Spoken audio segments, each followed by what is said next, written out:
Amém, querido. Por favor, abra a sua Bíblia comigo lá no primeiro livro de Samuel. Nós estamos nessa série, hoje é a terceira semana dessa palavra. Como eu falei para vocês, a maior série que nós já fizemos aqui, que eu já fiz como pastor, né? São vários e vários capítulos, várias e várias semanas. E evidentemente a gente não vai poder cobrir tudo, porque senão a gente teria que ficar aí alguns anos, né, trabalhando nessa série de Samuel. Então eu vou dar alguns saltos em algum momento, mas eu vou tentar fazer a ligação, e hoje é uma delas. Nós vamos para o capítulo 8, nós terminamos semana passada o capítulo 4, e o que aconteceu aqui no meio, pastor? Vai estar tudo a ver com a palavra de hoje, então não vou entrar em detalhes do que aconteceu, mas tem a ver com como culmina o final dessa história.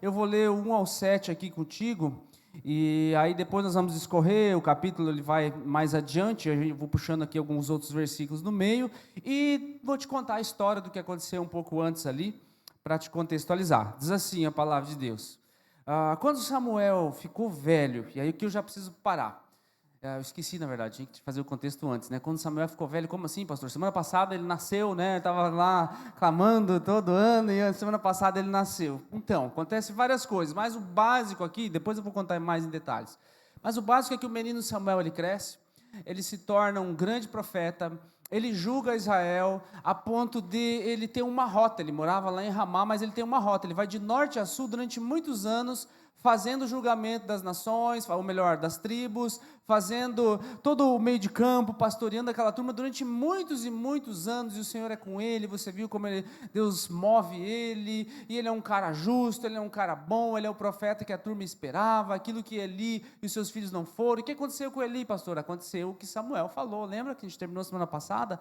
Uma palavra dura, a primeira palavra do menino, falou: tu vai morrer, os teus filhos vão morrer no mesmo dia, a presença de Deus vai embora, e de fato acontece. Um tempo depois, há uma guerra contra os filisteus, os filhos de Eli morrem os dois lá na batalha, e Eli, quando sabe da notícia, um velho, gordo, cai para trás, quebra o pescoço.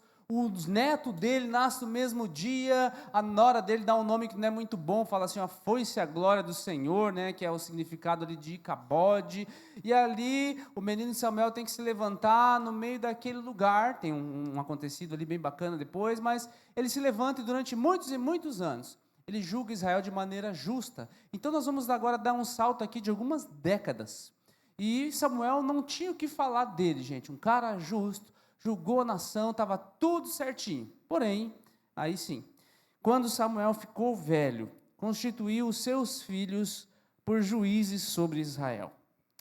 O primogênito se chamava Joel, e o segundo se chamava Abias. Eles foram juízes em Berseba. Porém, os filhos de Samuel não andaram nos caminhos dele. Ao contrário, inclinaram-se à avareza, aceitavam suborno e perverteram o direito. Você se identifica aí no nosso país, com o momento, enfim, eles também estão sentindo isso aí. Então todos os anciãos de Israel se congregaram e foram falar com Samuel em Ramá. Lembra que eu falei onde ele morava? Eles disseram: veja, você está ficando velho, seus filhos não andam pelos seus caminhos. Por isso, nós queremos agora que você nos constitua um rei, para que nos governe, como acontece com as outras nações. Mas Samuel não gostou dessa palavra, quando disseram: dê-nos um rei para que nos governe. Então Samuel orou ao Senhor, e o Senhor disse a Samuel: atenda a voz do povo em tudo o que eles pedem, porque não foi a você que rejeitaram, mas a mim, para que eu não reine sobre eles. Amém, querido? Tem algo estranho aqui nesse texto, né? Você percebe que o negócio não está indo bem. Aquele pessoal que devia estar liderando, eles estão aceitando suborno, está uma corrupção, e o pessoal se levanta, aparentemente, aqui com uma boa intenção. Não está muito certo, a tua descendência, Samuel, não vai ser legal, esse pessoal que vai assumir aí o teu lugar não é legal. Então, vamos fazer o seguinte, deixa eu dar uma solução para vocês. E Samuel fica chateado. Samuel não fica chateado porque ele ia perder o cargo dele, porque ele ia continuar sendo profeta, ele ia continuar sendo voz ali. Mas Samuel fica chateado. Não só Samuel fica chateado, como a declaração de Deus para nós aqui é estranha. A palavra fala aqui que não foi você que rejeitaram, mas a mim. Deus se sente rejeitado com essa sugestão que aparentemente é boa. Obviamente que ela não é boa, senão Deus não ia estar se sentindo rejeitado. Então existe um princípio aqui por trás desse momento. Lembre que Deus está julgando Israel. Deus está com Israel em vários lugares, em vários momentos. Mas antes de eu entrar dentro dessa ideia que parece boa, e o que acontece depois, Deixa eu talvez contextualizar para uma coisa que você conhece mais de perto, né? Quantos aqui nasceram antes do ano 2000? Mais fácil, né? Nem se sente tão velho.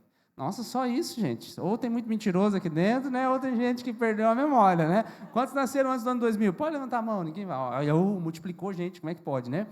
O fato é que eu faço parte do que chama aí da geração X, né? Que nasceram ali no final dos anos 70, dos anos 80 e tudo mais. Diz que essa geração é a geração que mais viu mudança tecnológica na história de uma vez só. Né? Tem o pessoal aí dos baby boomers que nasceram depois da Segunda Guerra Mundial, década de 60, eles viram bastante coisa também, mas essa geração aqui agora é aquela geração que ela pegou, no caso a minha, pegou as maiores mudanças. Os millennials, aqueles que nasceram no ano 2000, eles também pegaram muitas mudanças, mas não tanto quanto a minha. E eu quero tentar te lembrar algumas coisas para eu pegar um exemplo desse aqui e fazer o gancho na palavra. Você lembra como é que funcionava antigamente, querido? O único lugar que você podia receber um telefonema era onde? Onde tinha um telefone, no orelhão, né? Você ficava ali esperando, alguém vai me ligar, você dava o número do orelhão, você não tinha telefone em casa. Se você tivesse telefone em casa e quisesse receber uma ligação, o que você fazia?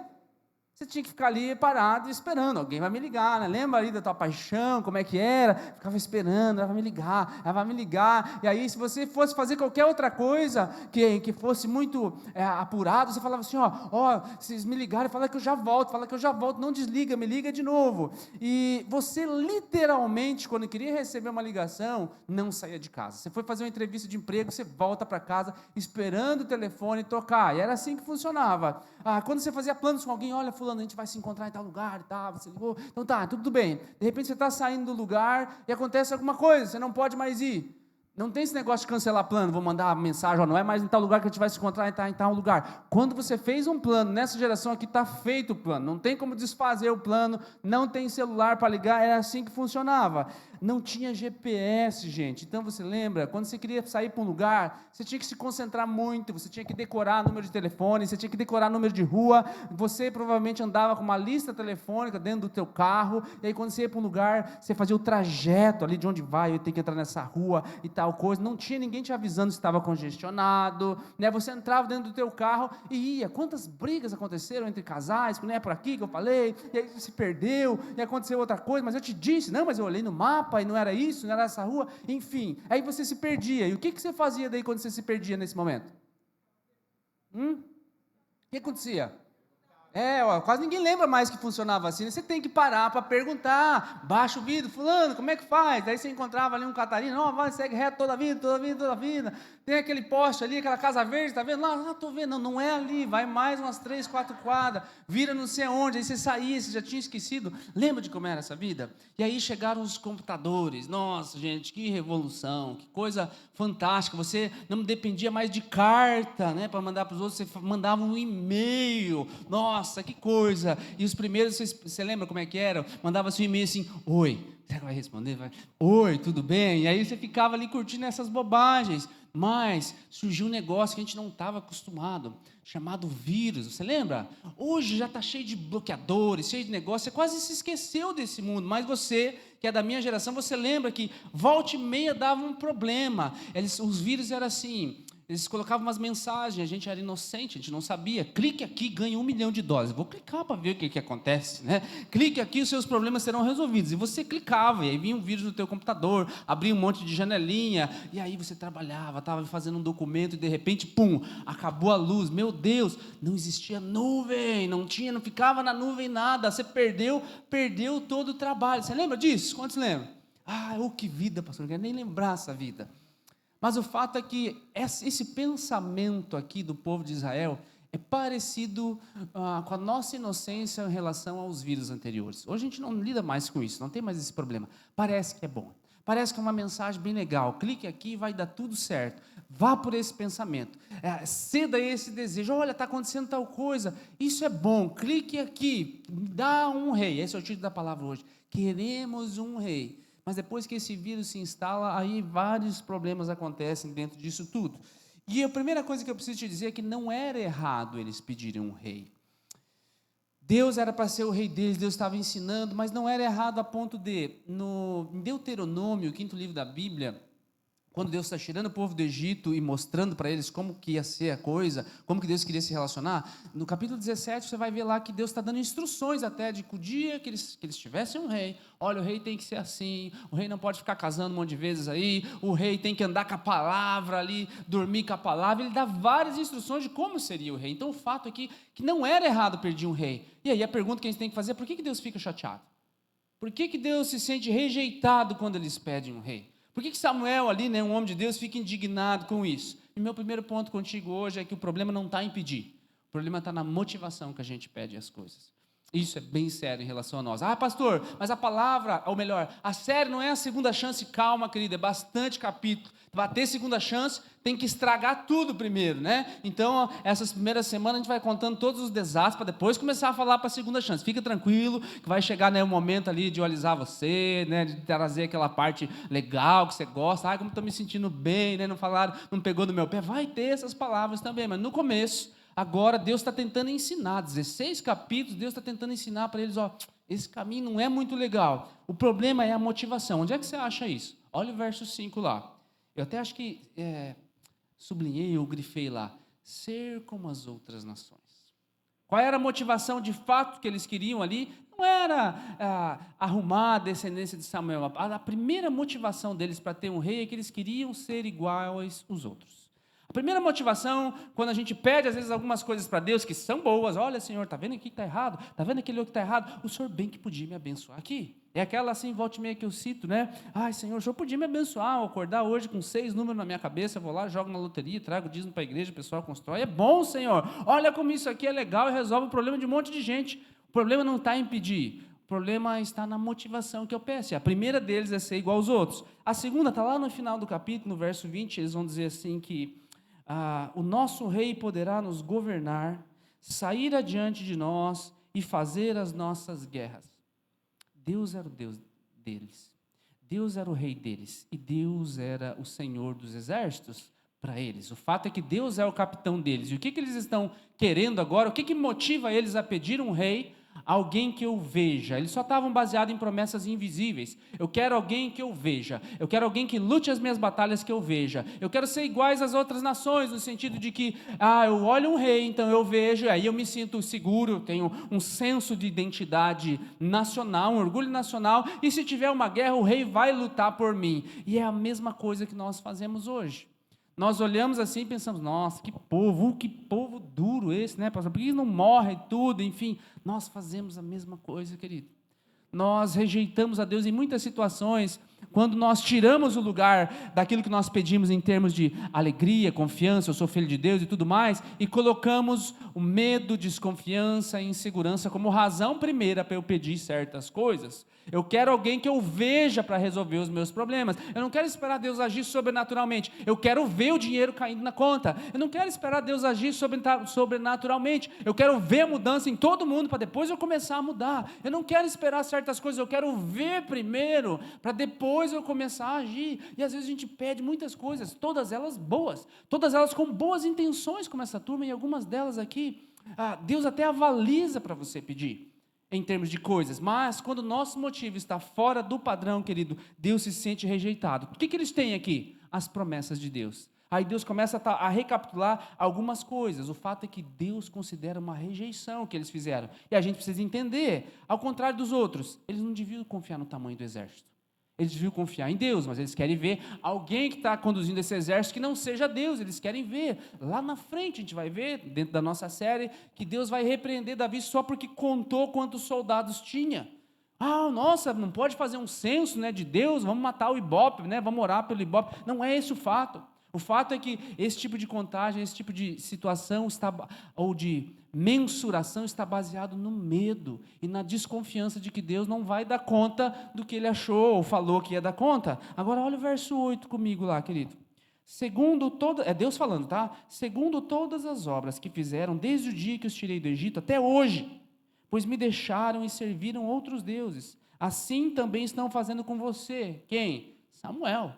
Ele está falando assim: Samuel, desde que eu tirei essa turma do Egito. Agora recapitula rápido comigo, você conhece um pouquinho da palavra, Êxodo, 10 pragas do Egito, milagres, saíram de lá, o exército faraó vem, mar abre, depois mar fecha em cima dos inimigos, bem na hora, por coincidência, coluna de fogo de noite, nuvem, coluna de fogo de noite, nuvem durante o dia, não tem carne lá por coisa nenhuma, Deus faz brotar carne, Deus faz miraculosamente, né, amanhecer na porta da casa deles, sucrilos, farinha láctea, né, que era o maná deles lá, enfim, era o cereal, sustentava essa turma durante um bom tempo, e eles viram tudo isso.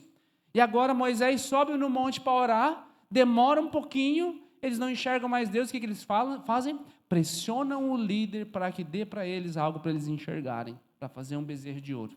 Às vezes eu e você fazemos assim também, querido. Sempre que eu lia, eu falava, nossa, que povo, meu Deus, eles viram todos esses milagres. Se eu tivesse visto o Mar Vermelho, nunca que eu ia fazer isso. Será? Porque às vezes a gente faz. Lembra como você chegou para o Senhor? Lembra como é que estava a tua vida?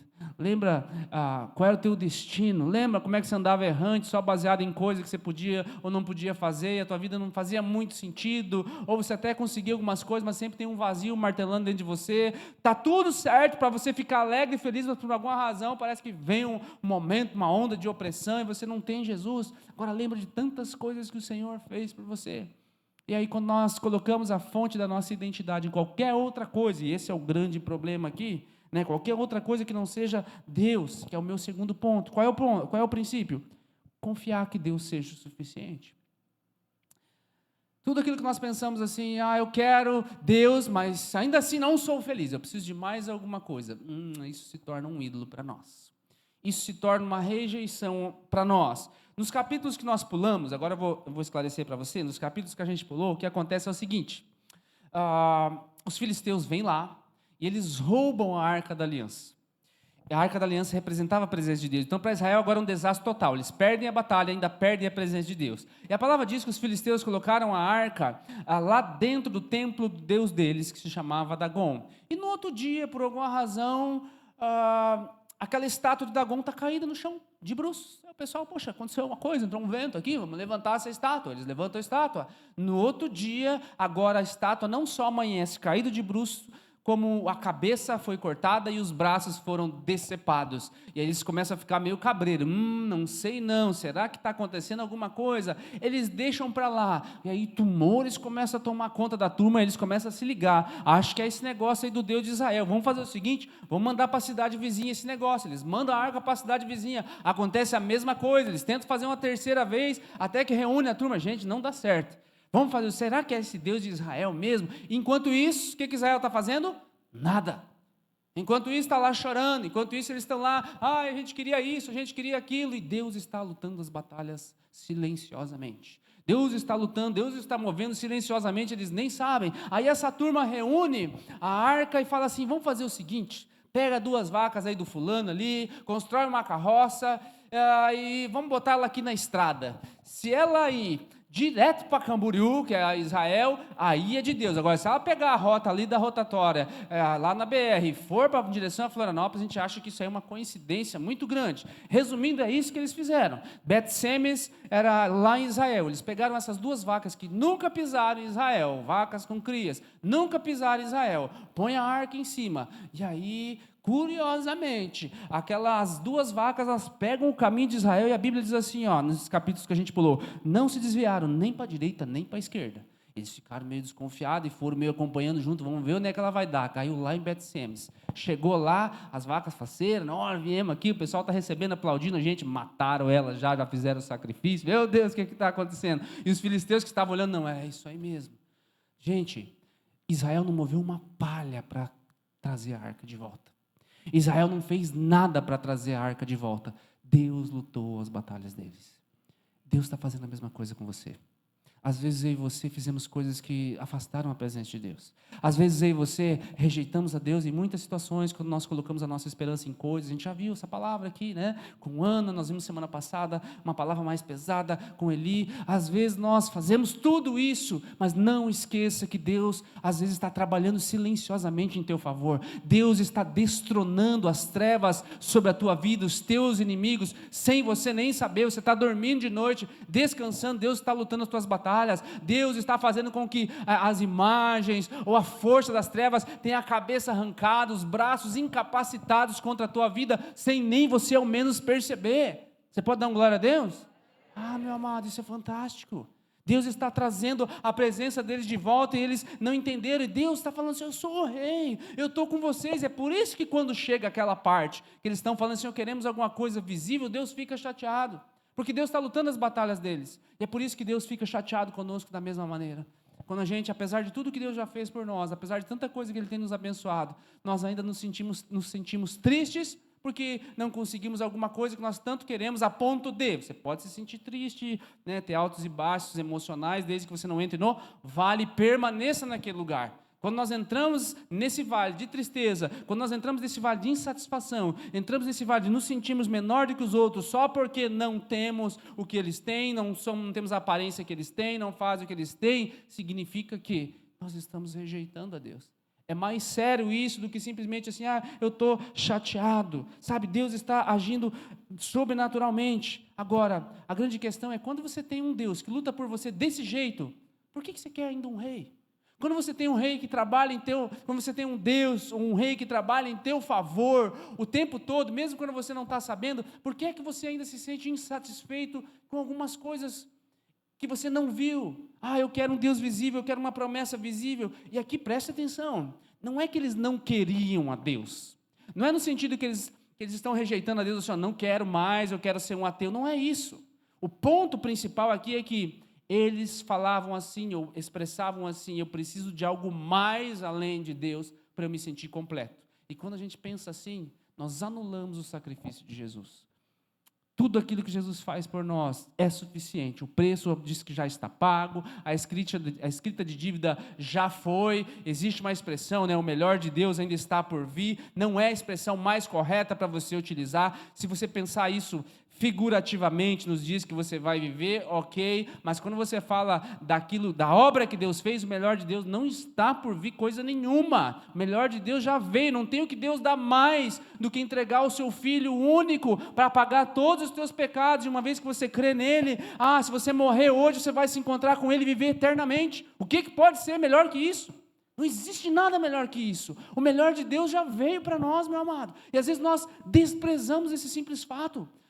De repente você está num mês difícil, um mês de crise, lembra do que Jesus fez por você. Lembra que o dia que esse mundo acabar, você está insatisfeito com o governo, vai aumentar os impostos, agora vou acabar com o Uber, um monte de coisa, você está triste, eu também fico triste com essas coisas, mas eu me alegro demais, eu já penso, né, Senhor, volta logo, Pai, volta logo, Senhor, o meu lugar não é aqui mesmo, eu sou passageiro nesse lugar. Essas coisas, querido, me entristecem, assim como você, como cidadão, me entristecem, mas não pode roubar minha alegria.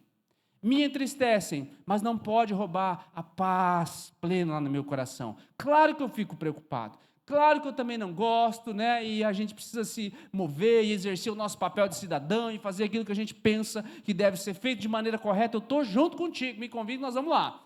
Porém, meu amado, a nossa chave não pode estar nisso. E aí vem o meu terceiro ponto, que é, existe uma oração que rejeita a Deus? Existe. Como assim? Uma oração que rejeita a Deus? Pois é. Qual é a oração? A oração é assim, Senhor, Tu és grande, Tu és bom, eu vou na igreja, eu louvo, eu adoro, eu reconheço, eu faço um monte de coisa, mas ainda assim eu preciso de outra coisa para garantir o meu significado, a minha felicidade. Senhor, eu quero vir, eu te adoro, o Senhor é muito bom, mas se eu não tiver isso aqui, não, minha vida não está certa, não está errado, o Senhor não é suficiente. Agora, aguarde isso que eu vou te falar. Não é errado você pedir, você que está solteiro, um cônjuge, é errado você pedir por medo de ficar sozinho, medo de que vai acontecer com todo mundo menos comigo. Não é errado você pedir para crescer profissionalmente. Trabalhe como se tudo dependesse de você, ore como se tudo dependesse de Deus, Ele está movendo quando chegar o momento certo. É errado você querer crescer e isso roubar a tua paz só porque o outro cresceu e eu ainda não. Só porque o fulano lá comprou um carro novo e eu ainda não. O fulano já cresceu, alguém, meu parente, meu primo, sei lá quem, meu amigo cresceu e eu ainda não. E aí a minha motivação por trás disso nem é usufruir de algo bom que Deus quer que nós venhamos a usufruir, o fruto do seu penoso trabalho, o trabalho dignifica o homem, Deus exalta todo esse negócio aí. Mas quando a gente coloca isso aqui como fonte de segurança, sabe que daí se torna algo errado. Associar o teu sentimento de importância com a tua renda, é errado.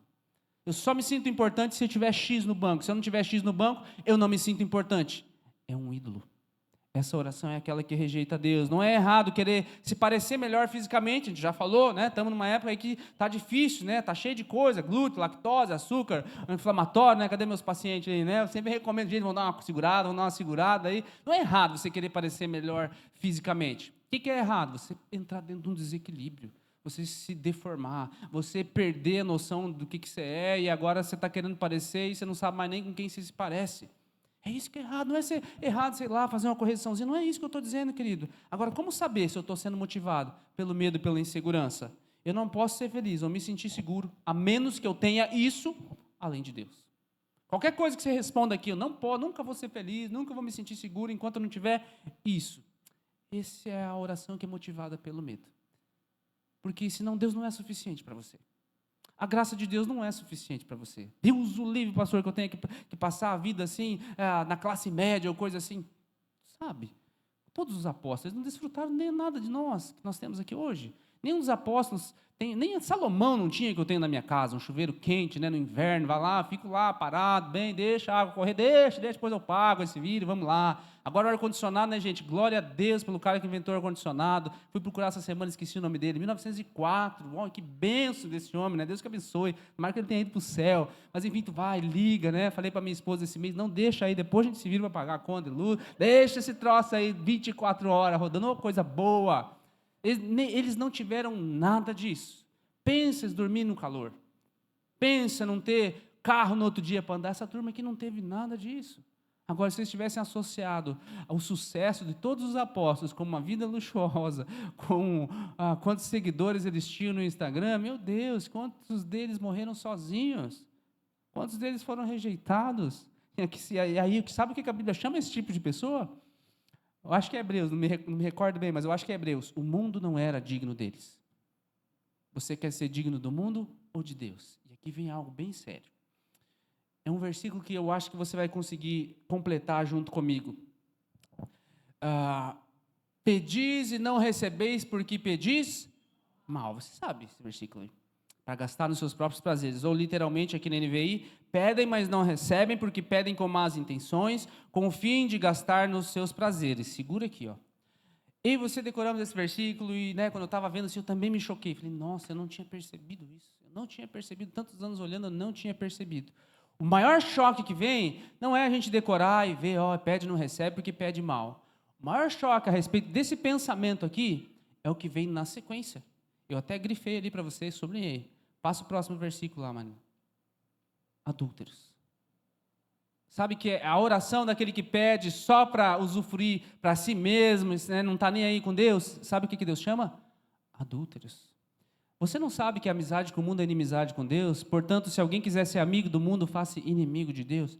É forte, né, gente? Mas é o mesmo, nós estamos dentro do texto lá de Samuel, é o mesmo princípio. Quando eu peço as coisas, não intentando, não querendo ouvir a voz de Deus, eu sou um adúltero. Agora pense comigo, deixa eu puxar aqui mais para o lado dos homens. Hoje o adultério está em pé de igualdade, né? As mulheres também estão rebatendo igual ali. Mas vamos pensar em um homem que adultera. O que é um adúltero de fato? É um homem que está procurando prazer numa outra mulher que deveria ser usufruído com a mulher dele. É um homem que está gastando os seus recursos financeiros, presenteando outra pessoa que não aquela que deveria estar recebendo o seu amor, as suas finanças. O que é um adúltero? Um homem que está dando afeto e tempo para outra pessoa que não aquele que deveria receber. Esse é um adúltero. Quando Deus fala assim, ó, adúlteros espirituais, esse é o sentido, pede e não recebe porque pede mal para gastar só nos seus próprios prazeres, ele chama adúlteros, aquele que faz o quê? Está buscando em qualquer outra coisa que não Deus, a fonte da tua felicidade, da tua segurança, da tua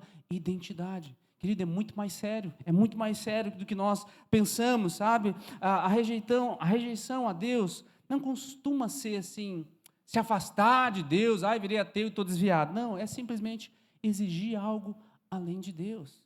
E é por isso que um dos muitos erros da teologia da prosperidade é que ela coloca, se você não tiver carro, se você não tiver um bom salário, se você não tiver isso, então você não é abençoado, ou então você não vai se sentir feliz. Enquanto você não estiver dirigindo essa BMW, enquanto você não estiver morando de frente para a praia, você não vai ter atingido todo o teu potencial. Ou seja, você está exigindo algo além de Deus para condicionar a tua felicidade. Agora deixa eu te perguntar, você olha um carro, um cara bem mal acabado, todo desajeitado, mas ele está andando numa BMW, né, conversível, sei lá, colorido e tal, e aí você olha e pensa, cara feliz, né, o cara está, claro, o cara está sorrindo, por mais que ele seja assim, mal acabado, meio largado, mas ele está sorrindo, você pensa, esse cara é feliz, né, porque ele tem dinheiro. O mundo pensa assim. O ímpio pensa assim. Agora, por que eu e você pensaríamos como crente? Não, eu só vou ser abençoado se eu tiver isso e aquilo.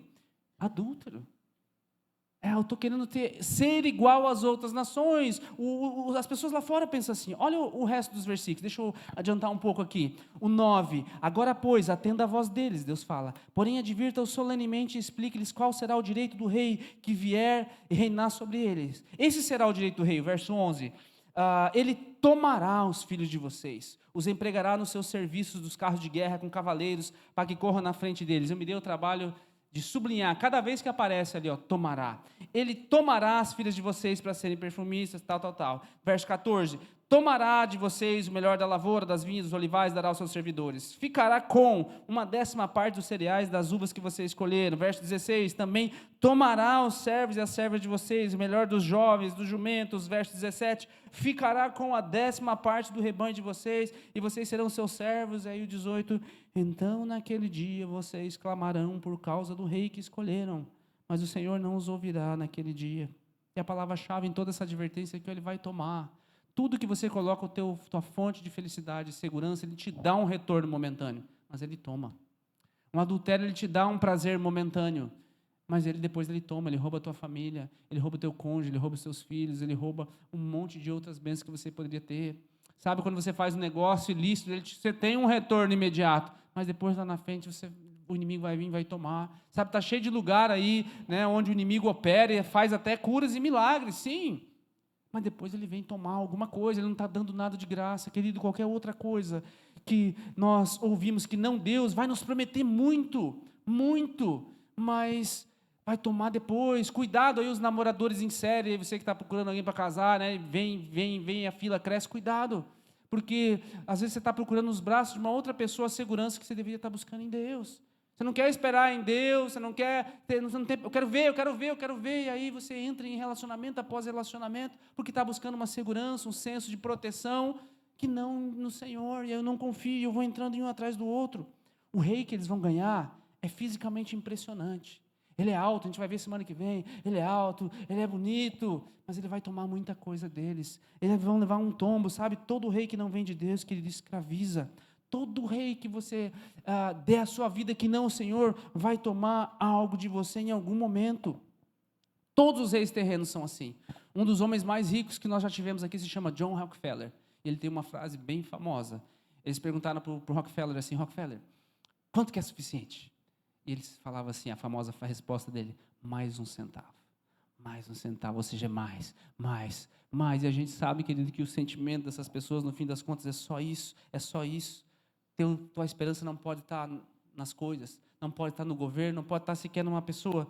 Para nós terminarmos aqui o verso 18 ao 22, então naquele dia vocês clamarão por causa do rei que escolheram, mas o Senhor não virá naquele dia. Porém o povo não atendeu a voz de Samuel e disse, não, nós queremos um rei sobre nós. Seremos como todas as outras nações. Agora eles se revelam. No comecinho eles estavam dando desculpa, agora eles se revelam. Seremos como todas as outras nações. O nosso rei poderá nos governar, sair adiante de nós e fazer as nossas guerras. Ou seja, não quero te ouvir. Samuel ouviu todas as palavras do povo e as repetiu diante do Senhor. Então o Senhor disse a Samuel, atenda a voz do povo e escolha um rei para eles.